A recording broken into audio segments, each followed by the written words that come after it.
Bueno, tema del día de hoy, vamos a hablar de procesos, ¿tá? Vamos a hablar del concepto, las definiciones, ¿tá? Cómo está compuesto un proceso, qué diferencia un proceso de un programa, cuáles son las estructuras que el sistema operativo tiene que mantener para mantener y poder administrar a los procesos, ¿tá? Vamos a también hablar de cómo el sistema operativo hace para alternar en la ejecución de diferentes procesos, o sea, qué tiene que hacer a bajo nivel para, en algún determinado momento, tiene que detener la ejecución de uno y ponerse a ejecutar otro, cómo tiene que hacer, qué cosas tiene que salvaguardar, ¿tá?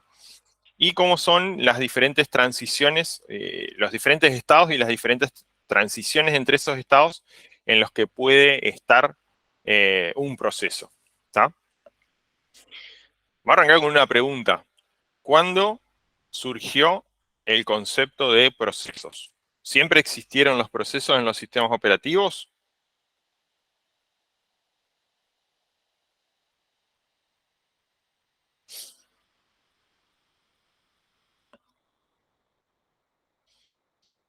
¿Los primeros sistemas operativos tenían procesos?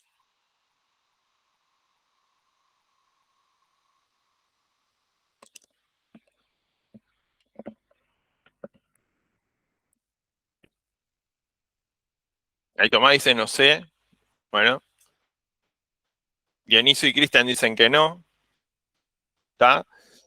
¿Qué había ahí en los primeros sistemas operativos?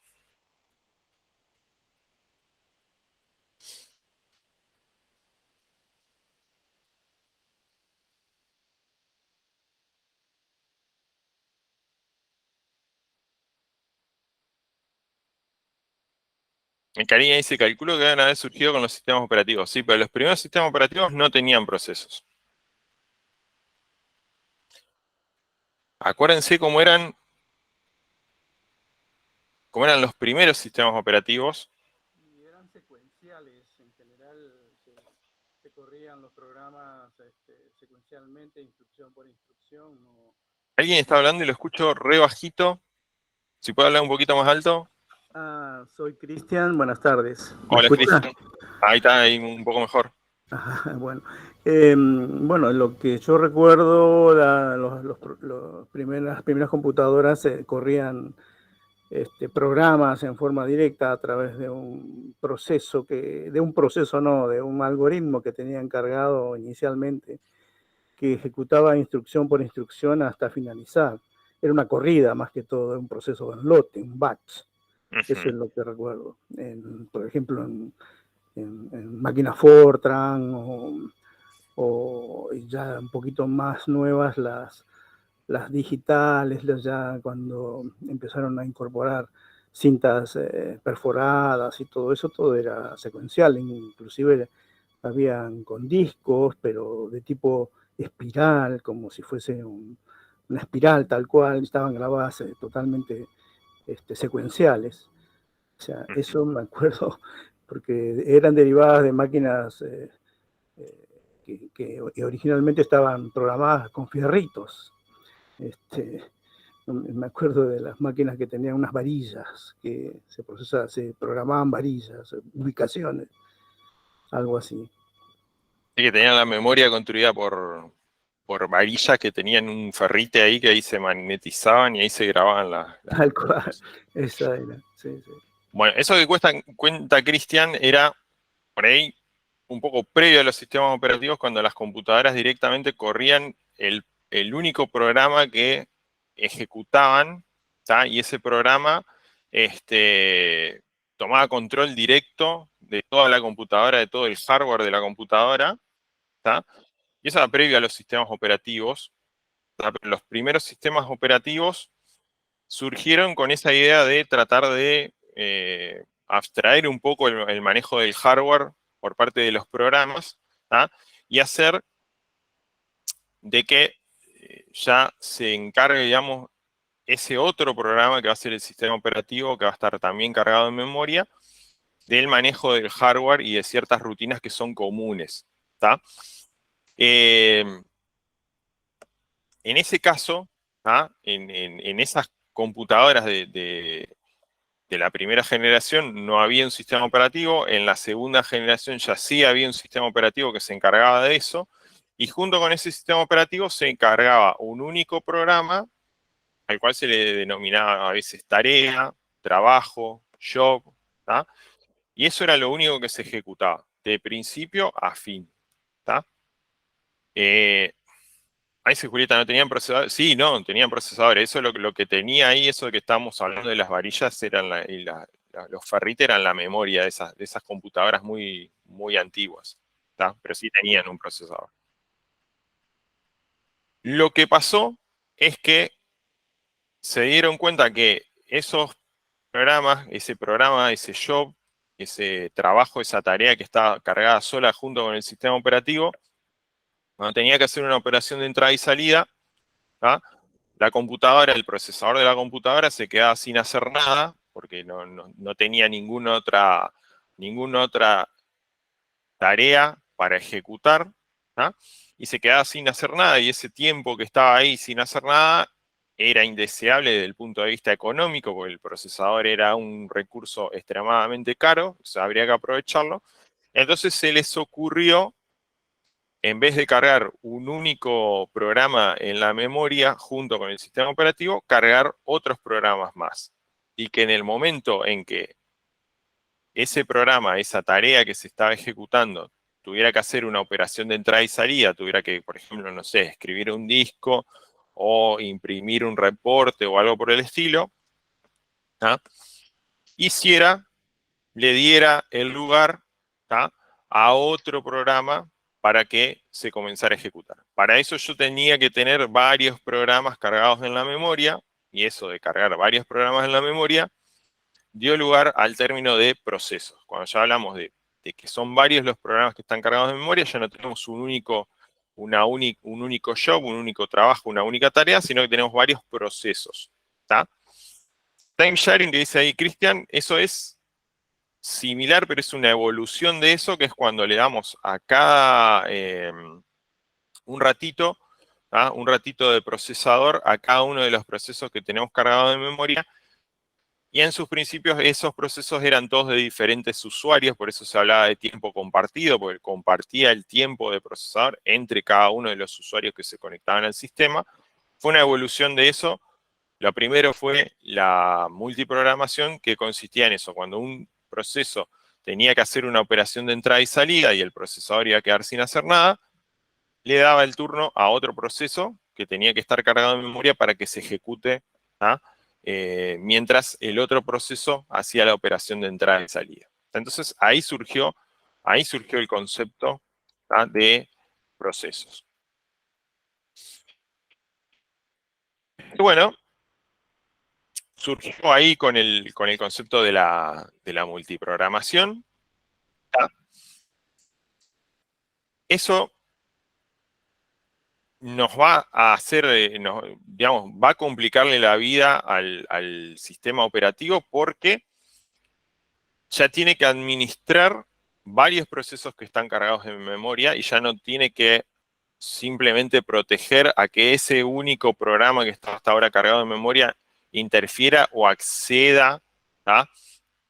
A áreas del sistema operativo, sino que va a tener que tratar de proteger a los procesos entre sí, o sea, que un proceso no acceda a áreas del sistema operativo, pero que tampoco acceda a áreas áreas de memoria de otro proceso, que no se interfieran, ¿ah? Y que también esos procesos en algún determinado momento se ejecuten, que todos los procesos que están cargados en memoria, ¿ah? Se ejecuten.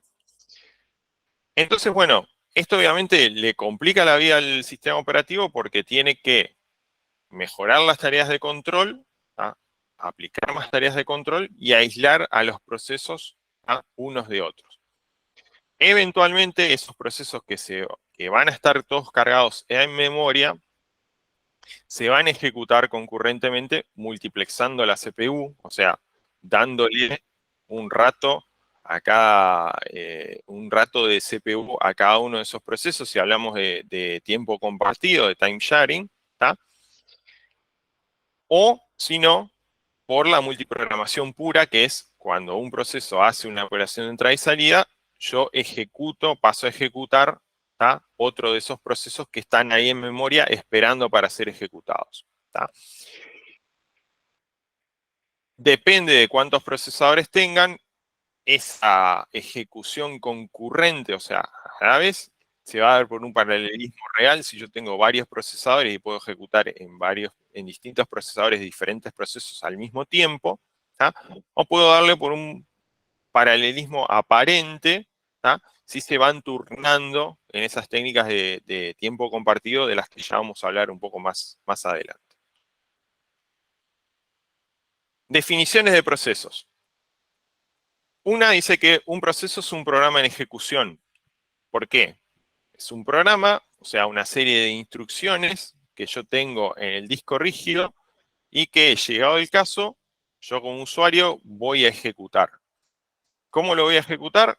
Puede ser que lo invoque desde la línea de comandos, escribiendo el nombre del ejecutable. Puede ser que vaya al icono que está en el escritorio, a doble clic y lo ejecute. Puede ser que vaya y lo busque en el menú del sistema operativo que tenga, dependiendo de la interfaz gráfica, ¿tá? Invoca ese programa se carga en memoria. Ahí el sistema operativo va a tener que asignarle algunos recursos, asignarle algunas estructuras. Lo básico es asignarle memoria para que ese programa, el código de ese programa se cargue en memoria, pero además algo de memoria para que ese programa se pueda ejecutar, ¿tá? Y después le va a tener que asignar una serie de estructuras de las cuales ya vamos a hablar, ¿tá? Para que lo pueda ejecutar. Una vez que le asigna todos esos recursos, en algún momento ese programa que ya se convirtió en proceso, ya se cargó en memoria, ¿tá? Va a ser elegido para ser ejecutado en la CPU, en el procesador, ¿tá? Y ahí va a comenzar su ejecución. Ya lo vamos a ver eso en los diferentes estados que tienen los procesos. La segunda definición habla de qué es la unidad de trabajo de los sistemas operativos modernos, y eso es lo que veníamos hablando en la entrada de la clase, en los primeros momentos de la clase, es decir, dónde surgieron el concepto de procesos. Bueno, surgió con los sistemas operativos multiprogramados. Antes de eso no existía el concepto de procesos, ¿tá? Se corría una única tarea, un único trabajo, un único job, ¿tá? Que estaba cargado en memoria junto con el sistema operativo, pero eso era lo único que se ejecutaba, ¿tá?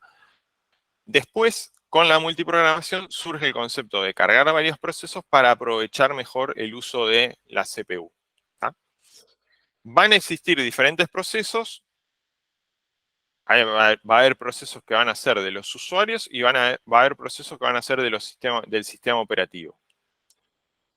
Los procesos del sistema operativo, como siempre decimos, son un mal necesario. Están ahí porque los necesitamos para poder administrar todo el hardware y para poder controlar y hacer todas las tareas y todas las funciones que vimos en la clase anterior, no, en la otra, en la última clase de la unidad 1, donde hablamos de todas las funciones que el sistema operativo hacía.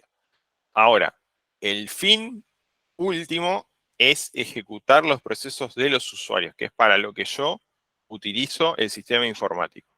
En este caso, uso el navegador para conectarme con ustedes por el Meet, el software de presentación, ¿tá?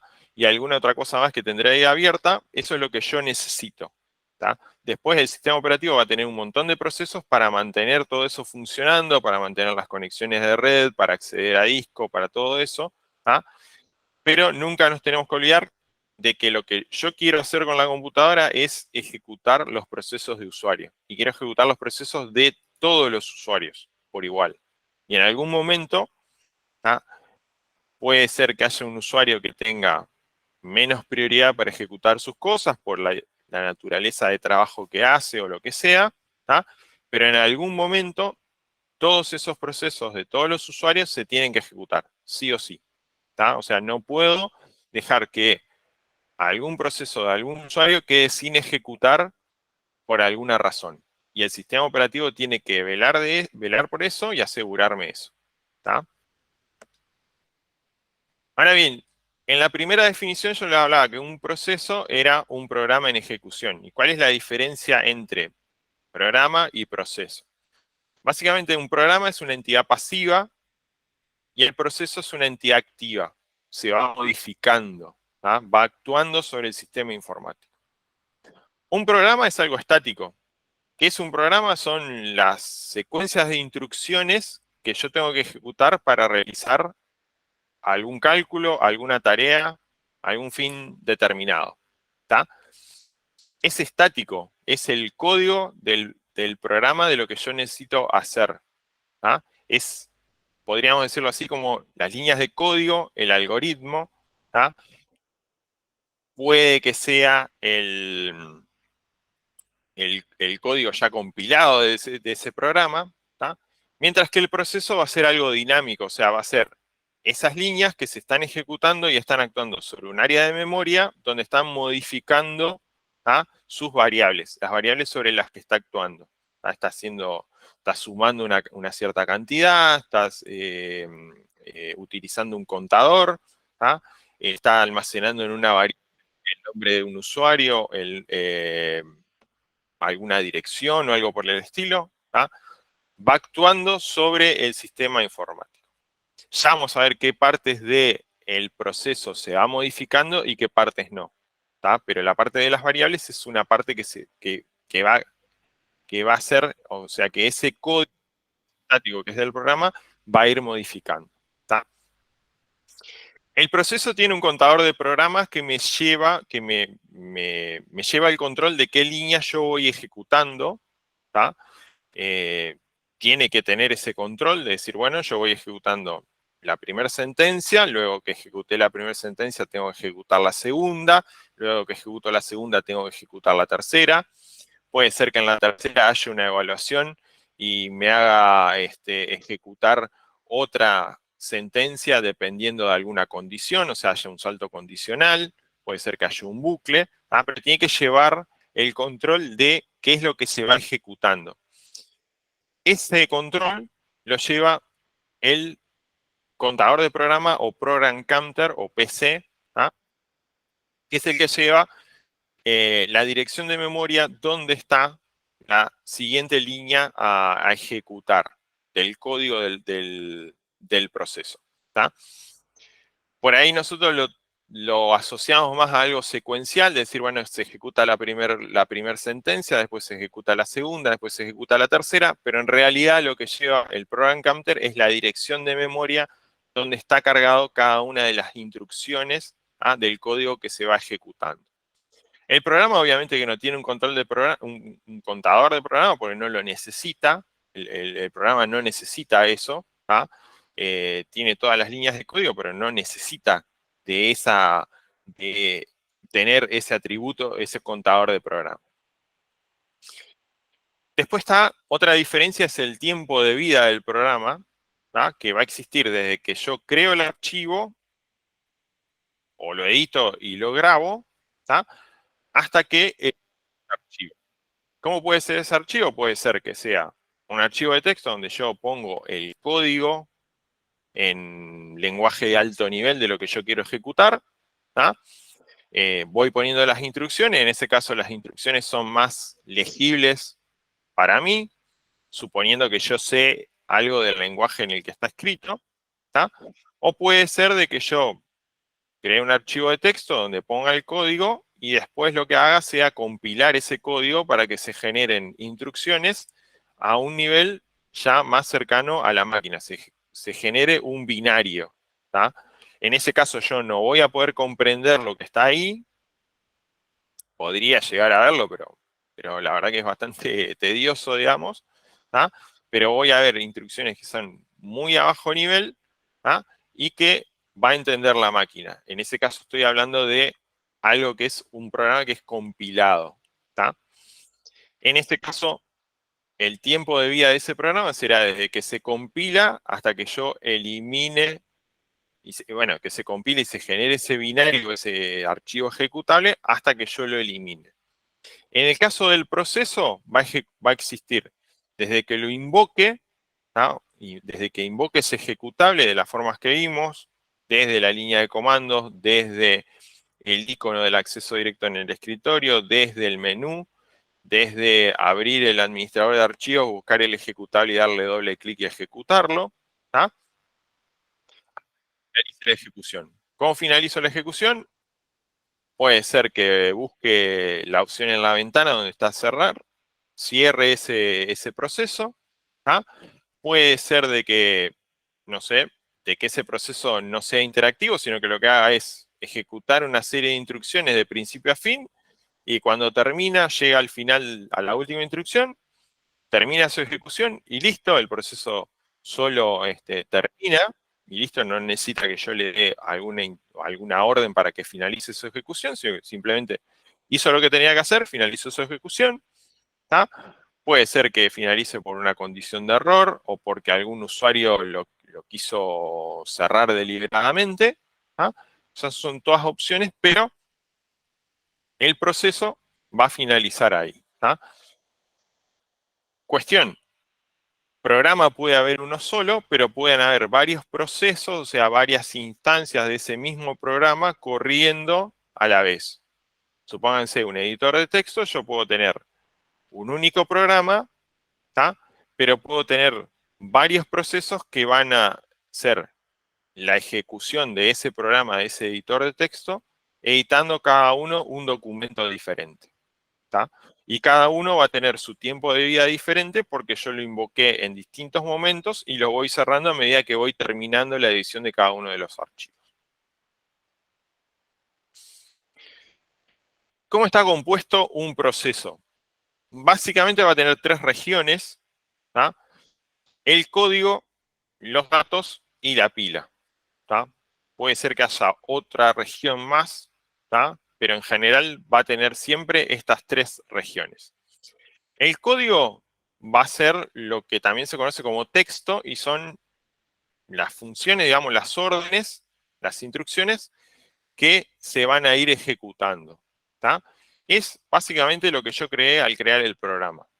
Eso se va a cargar a memoria y son las instrucciones que tiene que ir ejecutando una a una para lograr su cometido. Generalmente esta parte del código es de solo lectura porque no se tiene que modificar, o sea, no hay programas que se modifiquen a sí mismos mientras están ejecutándose por una cuestión de seguridad. O sea, esto se carga tal cual estaba el programa, se carga en la memoria y se va ejecutando. No tiene que haber modificaciones de esa parte. Sí, esta parte, que están acá las instrucciones del programa, va a ir actuando sobre otra parte que son los datos, donde van a estar las variables globales sobre las cuales ese programa va a ir trabajando. ¿Qué puede ser esto? Puede ser una variable donde se vaya sumando algo, un contador, donde se almacene un nombre, donde se almacene algún dato en particular. Sobre eso, el código va a ir actuando. Y va a haber también una estructura bastante particular que es la pila que almacena los datos temporales. ¿Qué es esto? Yo dentro del código puedo llamar a una función. Yo quiero que algo en particular que hace mi código, lo quiero extraer, lo quiero poner en otra porción de código diferente, entonces creo una función que me resuelva ese problema en particular. En ese caso, cuando yo llamo a esa función dentro de mi código, lo que va a pasar es que se va a crear dentro de esta estructura que es la pila, se van a almacenar los parámetros con los que yo llamé a esa función. Supongamos que yo acá en el código yo quiero sumar dos números, entonces llamo una función que sea la suma, que me devuelva la suma de esos dos números. Entonces, dentro de la pila se van a almacenar los dos números con los que yo lo llamé. Si yo tengo una variable local a esa función para, por ejemplo, almacenar temporalmente el resultado de la suma de esos dos números, también se va a manejar dentro de esta estructura particular que es la pila. Y lo otro que se va a almacenar es la dirección de retorno, es decir, cuando esa función que suma los dos números se ejecute, ¿a qué parte del código tiene que volver? O sea, ¿de dónde se llamó para devolver ese valor? Entonces me dice, yo terminé la suma de los dos números, el resultado es tanto, lo devuelvo a la parte principal del código, se lo devuelvo ahí y el programa sigue su normal ejecución. yo puedo llamar dentro de una función, puedo llamar a otra función, y dentro de esa otra función puedo llamar a otra función más, entonces hay que desandar todo ese camino, y para eso sirve la estructura de pila. La estructura de pila es una estructura bastante particular porque es como que yo voy apilando cosas y siempre lo que yo quito, para desandar el camino, lo saco desde el tope de la pila, de lo que yo puse último. Entonces de esa forma voy a ir desandando el camino hasta llegar a la parte del código principal, de mi programa principal, digamos, para volver la ejecución de todas esas cadenas de funciones que yo fui llamando. ¿Tá? Esa estructura recibe el nombre de pila, ¿tá? Y se utiliza para esos casos. Hay otra estructura bastante particular, pero no siempre está, que se llama el heap o el montón, que está en los casos donde se utiliza en los programas, se va pidiendo memoria dinámicamente. ¿Tá? Y también en los lenguajes, por ejemplo, orientados a objetos, donde se crea un nuevo objeto, ¿tá? Esa memoria se va reservando dinámicamente y hay una estructura particular que sería, digamos, similar a la pila, no en cuanto al funcionamiento, pero ofrecería, digamos, ahí un área de memoria para esos casos, ¿tá? Donde yo voy almacenando o voy solicitando memoria dinámicamente. ¿Tá? Pero bueno, esa es la estructura de un proceso.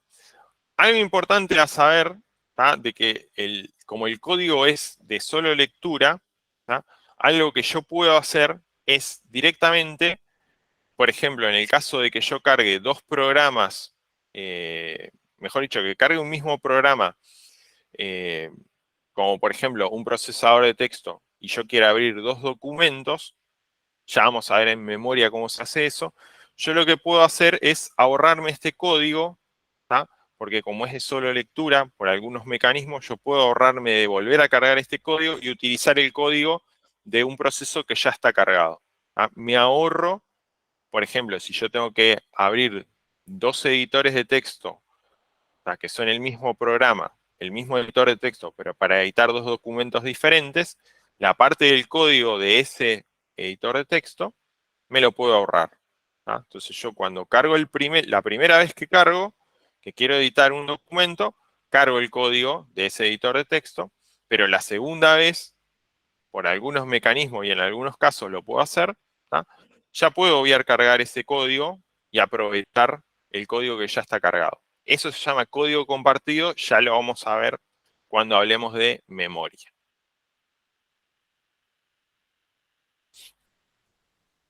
Ahora bien, hay una estructura que el sistema operativo tiene para representar a los procesos. Y esa estructura se llama el bloque de control de procesos, o PCB por su sigla en inglés, que es Process Control Block.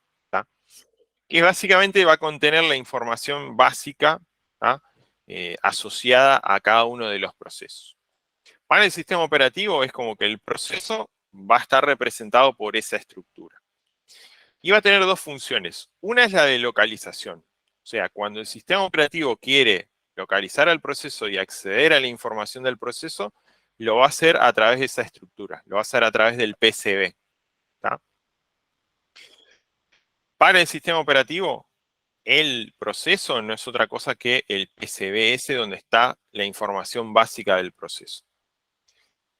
Y por otro lado, va a dar la función de persistencia. ¿Qué pasa con esto? Cuando yo necesito interrumpir la ejecución de un proceso y pasar a ejecutar otro, porque ese proceso hace una operación de entrada y salida, o porque se le terminó ese quantum, ese espacio de tiempo que tiene para ejecutarse en la CPU, en los casos de tiempo compartido, yo necesito guardar el estado del proceso, ese que va a dejar de ser ejecutado, en algún lugar, para después recuperarlo, ¿tá? Para que cuando le vuelva a tocar ser ejecutado, poder recuperar la información sobre la que estaba trabajando ese proceso y retomar la ejecución ¿desde dónde? Desde donde estaba siendo ejecutado. ¿Tá? Entonces, esa es otra de las funciones que cumple, ¿tá? el PCB. ¿Tá? ¿Qué información tiene el PCB? Va a tener un número de proceso, un identificador o un process ID que se le llama, o sea, un ID de proceso, un identificador de proceso, que básicamente va a ser un número en todos los sistemas operativos, por lo menos que yo conozco, eso es un número, ¿tá? Que identifica el proceso. Para el sistema operativo, el proceso es ese número, o sea, lo identifica, ¿tá? Siempre que va a necesitar operar sobre ese proceso, lo va a identificar por ese número, ¿tá? Después va a tener información de en qué estado ese proceso está, si se está ejecutando, si recién se creó, si está listo para ser ejecutado, si se detuvo por alguna cuestión, ¿tá? Todo eso va a estar almacenado acá, ¿tá?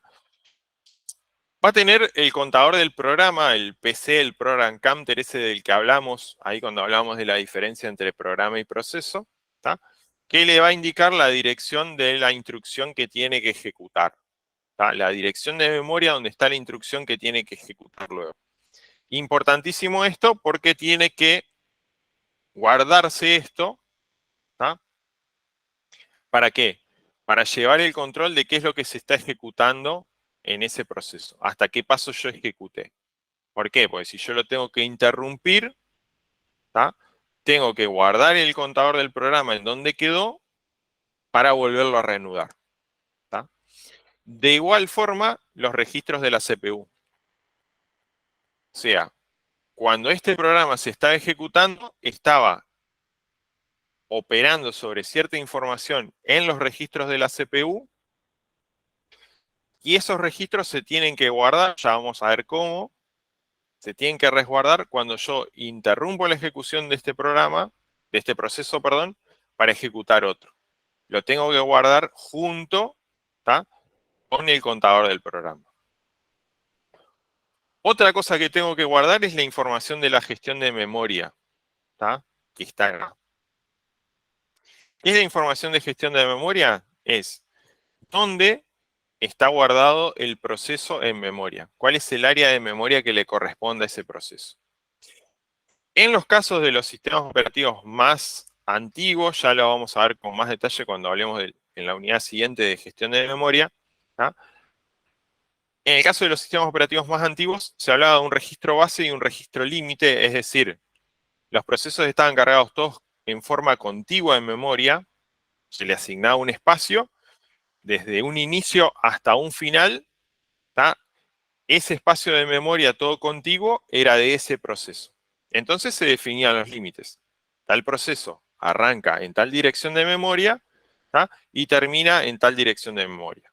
O arranca en tal dirección de memoria y tiene tal longitud, por lo cual yo puedo calcular ahí también cuál es la última dirección de memoria que le corresponde a ese proceso. Con el crecimiento de los procesos en cuanto a tamaño, en cuanto a requerimiento de memoria, ¿tá? Eso ya no fue más práctico, digamos, de almacenarlos así en forma contigua, se hizo imposible eso. Entonces se almacenaron en otras estructuras que se iban desperdigando por la memoria. Entonces yo tenía una parte del proceso cargado en las primeras regiones de memoria, otra parte la tenía en el medio, ¿tá? Y otra parte la tenía sobre el final. Todas esas partes, que pueden ser páginas o segmentos, y ya vamos a hablar un poco más de eso en la siguiente unidad, yo necesito llevar una estructura que me diga dónde está cada una de esas partes. Para llevar esas partes va a ser necesario ahí tener no ya un registro base y un registro límite, sino una tabla de páginas, ¿tá? ¿Qué es esto? Va a haber acá en la información de memoria un puntero, ¿tá? A una región de memoria donde va a estar almacenado la tabla de páginas de ese proceso. O sea, la tabla que me diga, tal parte de este proceso está en tal lugar de memoria. La segunda parte de ese proceso está en otra parte en tal parte de la memoria, la tercera parte está en tal otra y la última parte está en tal lugar, ¿tá? ¿Qué es lo que pasa? ¿Por qué esa tabla, por qué acá va a haber un puntero a esa tabla y no va a estar la tabla metida acá adentro? Y porque yo no sé cuántas partes puede tener mi proceso. Mi proceso puede tener, no sé, una única parte si es un proceso muy chiquito, puede tener dos partes si es un proceso ya un poco más grande, Puede tener 3, puede tener 5, puede tener 100 partes. ¿Tá? Entonces yo no puedo almacenar esas 100 entradas, una tabla de 100 entradas acá adentro, en el PCB, en esa estructura, porque es una estructura fija. Entonces yo necesito acá tener un puntero a la dirección de memoria donde va a estar esa tabla que me va a indicar en qué partes está alojado mi proceso. De igual forma, va a haber información acerca de los archivos abiertos, los archivos que tiene abierto ese proceso. ¿Tá?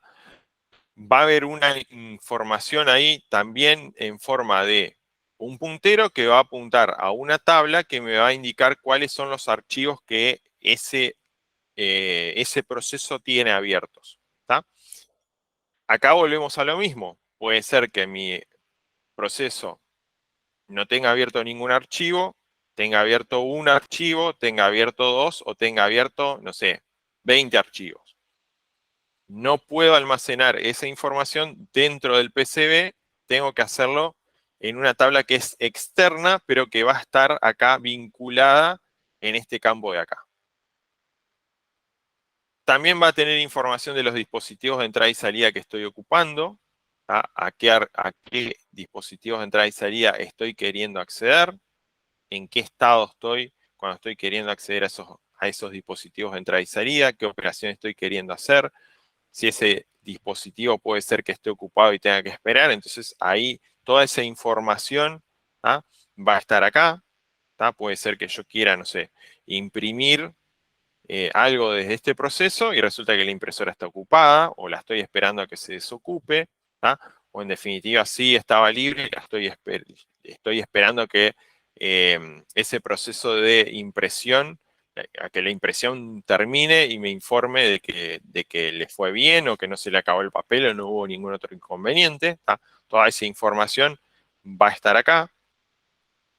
Y por último, va a haber estadísticas que nos van a indicar, por ejemplo, cuánta CPU usó el proceso, cuánto es lo que está utilizando de memoria, diferente información, también la prioridad con la que ese proceso se está ejecutando, o sea, toda información relativa a las estadísticas de ejecución y uso de los recursos del proceso.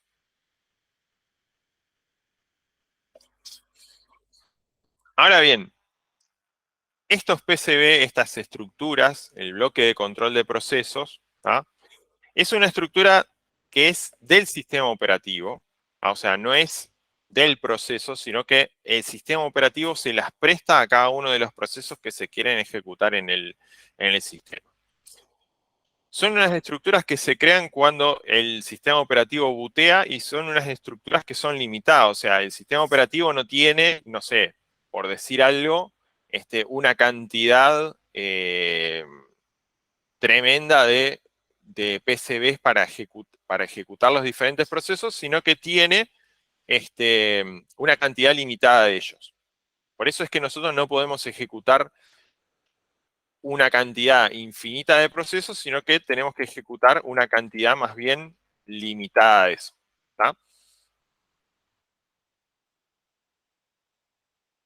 Ahí está. Entonces es una estructura que es del sistema operativo y que el sistema operativo se la presta a los procesos, se las asigna a cada uno de los procesos que se van a cargar para que se puedan ejecutar.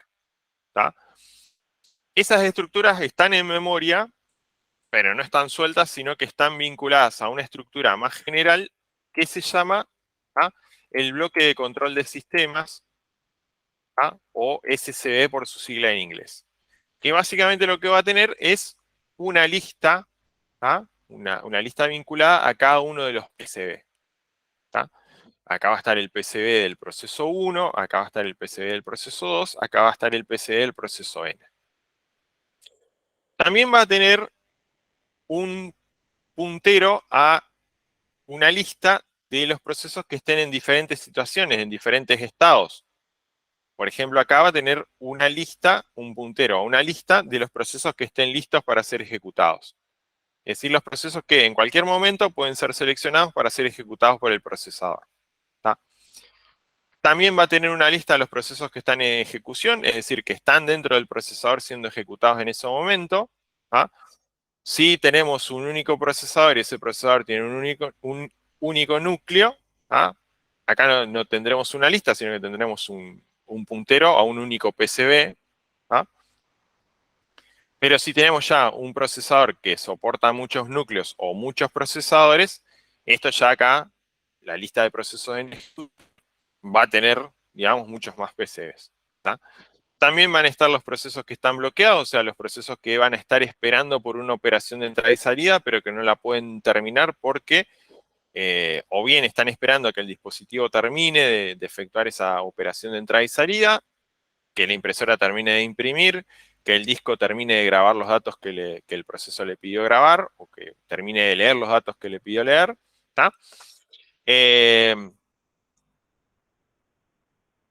Pero también puede ser de que estén esperando porque ese disco o esa impresora se libere y esté lista para atenderlos. También ahí en el SSB están vinculadas las rutinas para tratar las interrupciones, o sea, qué es lo que se hace cada vez que se recibe una interrupción y se tiene que tratar esa interrupción. O sea que eso va a estar vinculado ahí en las rutinas que atienden esas interrupciones.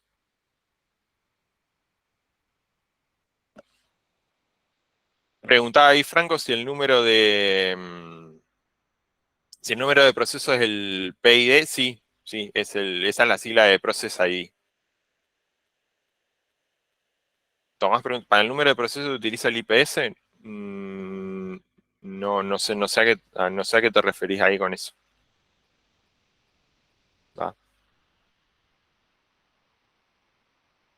Cristian pregunta, ¿interacción del usuario también? No. ¿A qué te referís con eso, Cristian?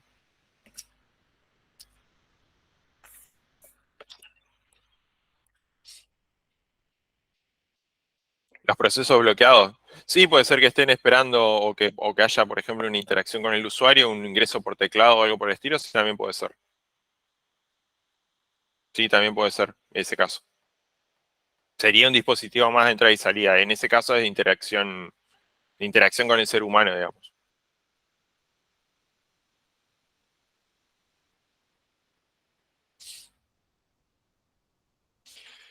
Bueno, tenemos que entender ahora cómo hacen los procesos para intercalarse en la ejecución y para eso vamos a tener que entender dos conceptos previos, que es, uno es el contexto y otro es el espacio de direcciones.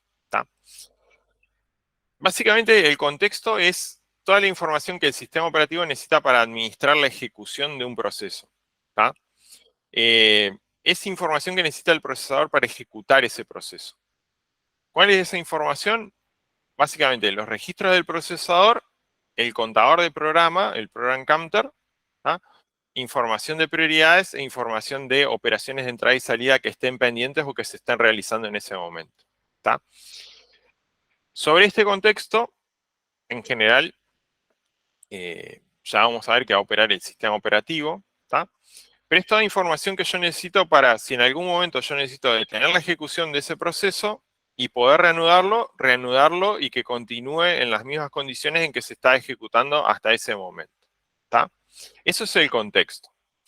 Ahora, está el espacio de direcciones, que es el conjunto de direcciones de memoria que ocupa el proceso.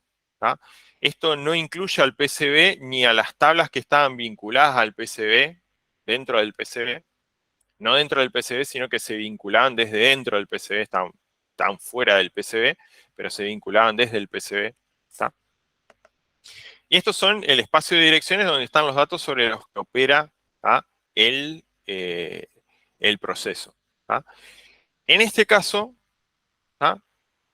el acceso al mismo lo realiza en modo usuario, o sea, no necesita ninguna intervención del sistema operativo para operar sobre esto, porque en definitiva lo que se trata es de las variables sobre las que está operando nuestro proceso. Entonces, obviamente lo realiza en una ejecución en modo normal. La misma ejecución del proceso va accediendo a su espacio de dirección y va realizando ahí las modificaciones que considere, de acuerdo a lo que le mandan sus instrucciones. Al contexto sí no puede acceder el proceso de forma directa, sino que el que accede es el sistema operativo y el que lo modifica es el sistema operativo. ¿Tá? El entorno va a ser la combinación de ambas, o sea, el espacio de direcciones junto con el contexto. ¿Tá? Ahora bien, ¿qué va a pasar cuando yo necesito alternar la ejecución de un proceso que venía ejecutándose y necesito, por algún motivo, terminar con la ejecución, no terminar, sino suspender momentáneamente la ejecución de ese proceso para pasar a ejecutar otro? ¿Tá? Se produce lo que se llama un cambio de contexto. Y acá va a actuar el PCB y el sistema operativo en esa función que decíamos nosotros y que hablamos de la persistencia. ¿Tá? Vamos a suponer que venimos ejecutando el proceso A se viene ejecutando acá, ¿tá?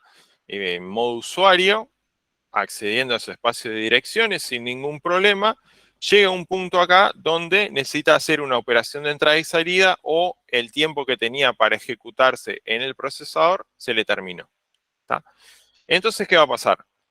Este proceso, vamos a suponer que necesita hacer una operación de entrada y salida, hace una llamada al sistema, dice yo quiero, por ejemplo, no sé, grabar algunos datos al disco. ¿Tá? Entonces, tiene que detener su ejecución, perdón, se saltó acá, y el control va a pasar al sistema operativo. Al sistema operativo va a entrar a trabajar acá en el modo núcleo y lo que va a hacer es, va a guardar el contexto en el que A se venía ejecutando, lo va a guardar en el PCB del proceso A. ¿Qué va a guardar? El contador del programa, va a guardar los registros de la CPU sobre los que venía trabajando el proceso A, va a guardar toda la información de las operaciones de entrada y salida que venía realizando, de los archivos que tenía abierto. Todo eso lo va a guardar en el PCB de A, lo va a resguardar ahí. ¿Tá? Y a continuación va a comenzar o va a reanudar a ejecutar el proceso B. ¿Tá? ¿Cómo va a hacer esto? Va a tener que buscar el PCB del proceso B, ¿tá? Tomar toda la información que estaba guardado en el PCB del proceso B y cargarlo en el procesador. Todo esto lo va a hacer el sistema operativo en modo núcleo, ¿tá? Que es esto que vemos acá. Cuando carga en el procesador los registros del procesador sobre los que venía trabajando, el program counter para saber dónde B se venía ejecutando, ¿tá? Toda la información relativa a las operaciones de entrada y salida que venía realizando el proceso B, de los archivos que tenía abierto y todo eso, ¿tá? Cargó todo eso desde el PCB del proceso B, ¿tá? Puede pasar de modo núcleo a modo usuario y reanudar la ejecución o iniciar la ejecución del proceso B. ¿Tá? Y el proceso B se va a ejecutar en modo usuario hasta que, por ejemplo, requiera hacer una operación de entrada y salida o se le acabe el tiempo para ejecutarse. En ese caso, ¿tá? El sistema operativo va a volver a actuar en modo núcleo y va a resguardar la información, ¿tá? De los registros del procesador, como los dejó el proceso B, lo va a guardar en el PCB de B. La instrucción que le queda para ejecutar, el program counter también lo va a guardar acá en el PCB. ¿Tá? Va a guardar la información de entrada y salida, de los archivos, todo eso. ¿Tá? Y va a buscar el PCB del proceso A. Con el PCB del proceso A va a cargar toda la información, va a cargar los registros del procesador, el program counter del PCB de A como había quedado acá en este punto. ¿Tá? La información de entrada y salida, todo lo del contexto. ¿Tá? Lo va a cargar, ¿tá? Y va a reanudar la ejecución del proceso A que va a continuar ejecutándose en modo usuario. Esto que vemos acá es relativamente simple. Para el sistema operativo es una operación que no le llevará mucho tiempo, ¿tá? Pero tiene que haber un balance entre esto y el tiempo que yo necesito ejecutar los procesos. ¿Por qué? Porque supongamos que esto me lleva, no sé, 10 milisegundos. ¿Ah? Ahora, si esto me lleva 10 milisegundos y yo estoy en un sistema operativo que es de tiempo compartido, donde voy a ir alternando en diferentes momentos de tiempo, diferentes momentos cortos de tiempo, cada uno de la ejecución de cada uno de los procesos, yo no le puedo decir que este tiempo de ejecución acá va a ser de 20 milisegundos, porque prácticamente estoy gastando la mitad de tiempo para cambiar, ¿tá? Para que este proceso acá no pueda progresar prácticamente nada. Entonces tiene que tener alguna relación, ¿tá? Si yo quiero aprovechar, y esto me lleva 10 milisegundos, esta ejecución de acá tiene que ser lo significativamente larga para que el proceso haga algo. ¿Por qué? Porque si no yo me paso prácticamente ejecutando en modo núcleo la mitad del tiempo que lo que los procesos de modo usuario tienen que hacer. Y lo que volvemos siempre a lo mismo, lo que yo necesito es que el sistema ejecute los procesos de usuario en el modo usuario y que vaya haciendo cosas que sean útiles. Esto es necesario, pero no es lo fundamental. Entonces tiene que guardar una cierta relación entre una cosa y otra. Si yo me la paso haciendo cambio de contexto y no haciendo nada, ejecutando de la ejecución de los procesos en modo usuario, bueno, el sistema se sobrecarga y no termino haciendo nada de lo que yo necesito hacer. ¿Está?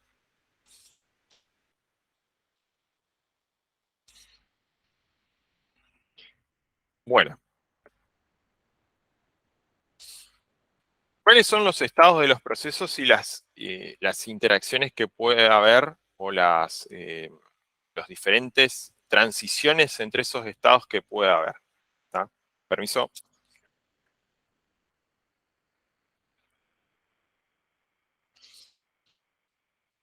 Estoy peleando acá con la silla, ¿está? Porque el, el hidráulico de la silla me falla y por ahí me entro a bajar. Si ustedes ven que yo me voy bajando es porque el neumático de la silla está medio, ya está pidiendo cambio. Bueno, ¿cuáles son los diferentes estados de los procesos? Primer estado, el estado nuevo. ¿Qué es esto? Es cuando yo le doy a ejecutar al programa, ¿tá? Por la interfaz de línea de comandos, porque lo busqué en el menú, porque le di doble clic en el icono que tenía en el acceso directo en el escritorio, por lo que sea, porque busqué el ejecutable y le di doble clic y lo ejecuté. ¿Tá? Ese proceso se va a cargar en memoria y va a haber un módulo del sistema operativo, del cual ya vamos a hablar más la próxima clase, que son los planificadores. En este caso vamos a hablar de un planificador a largo plazo que se va a encargar de darle a ese proceso los recursos que necesita para ejecutarse.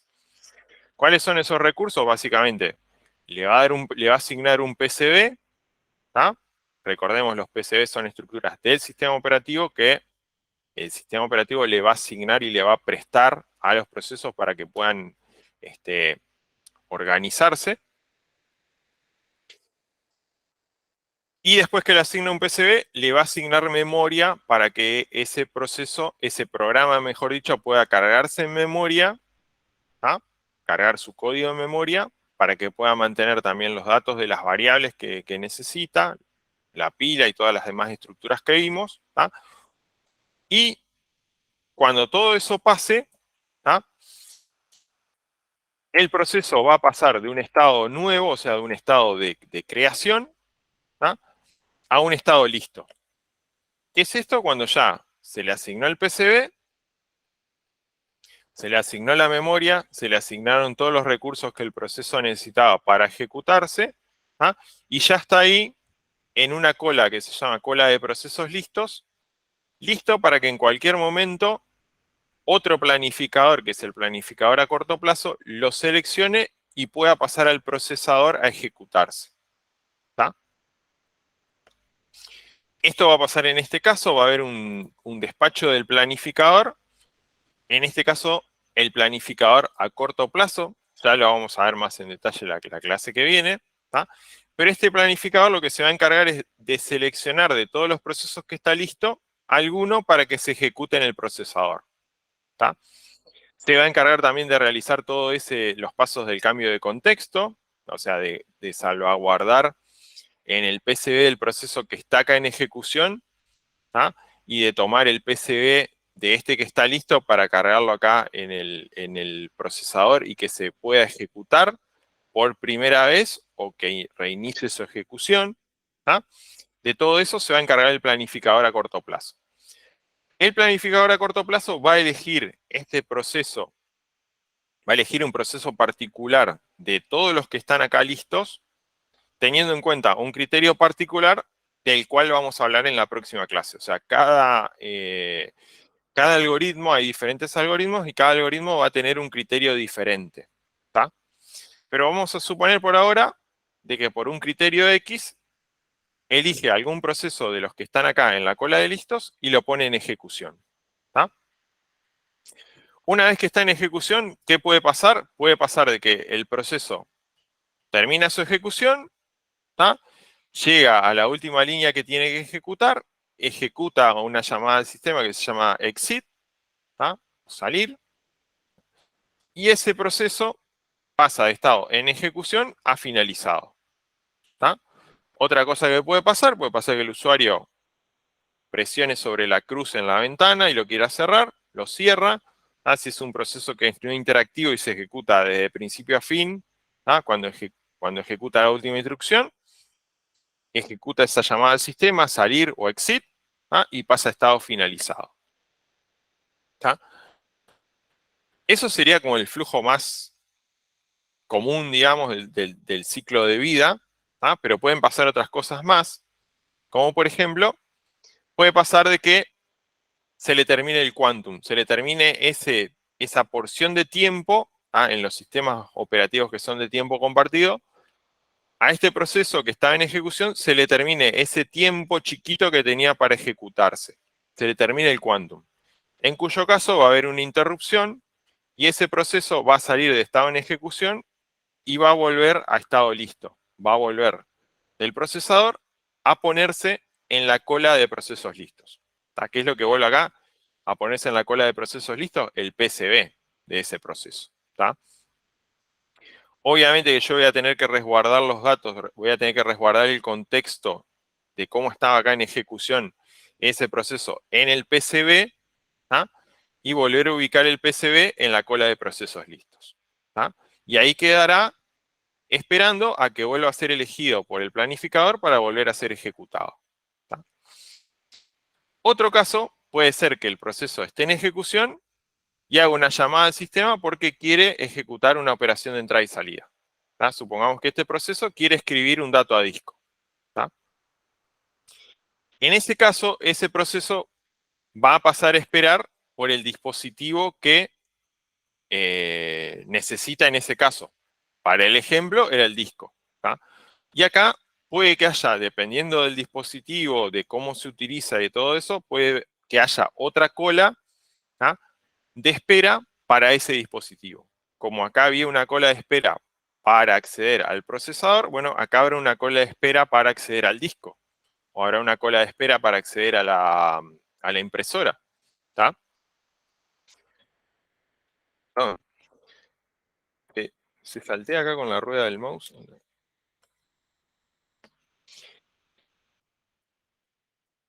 Entonces, ¿qué va a pasar? Va acá a quedar esperando a que ese dispositivo se libere o va a quedar esperando a que ese dispositivo termine de ejecutar esa operación, ¿tá? Si es el disco, va a quedar esperando a que el disco termine de leer o escribir los datos. Si es la impresora, va a esperar a que termine de imprimir, ¿tá? Y una vez que termina de imprimir, ¿tá? Que se produce el fin de la operación de entrada y salida, volverá ese proceso a estar en estado listo, ¿tá? Para poder ser elegido en cualquier momento por el planificador a corto plazo y volver a pasar al estado en ejecución, ¿tá? Entonces, esos son básicamente los estados en los que los procesos pueden estar, ¿tá? Y los casos en los que se puede dar, ¿tá?, una transición entre cada uno de esos estados de los procesos. ¿Se entendió acá, hasta acá todo bien?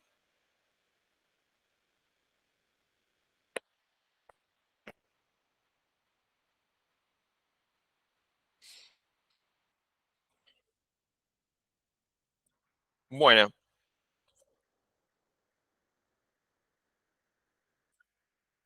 perfecto, chicos. Entonces, bueno, hasta acá la clase de hoy, ¿tá? Viendo estos conceptos por ahí más básicos de la parte de procesos. La clase que viene ya vamos a ver un poco cómo funciona, ¿tá? Más puntualmente esa parte de la transición, ¿tá?, entre entre que los procesos están en estado listo y pasan en estado en ejecución, o sea, cómo funciona este planificador a corto plazo.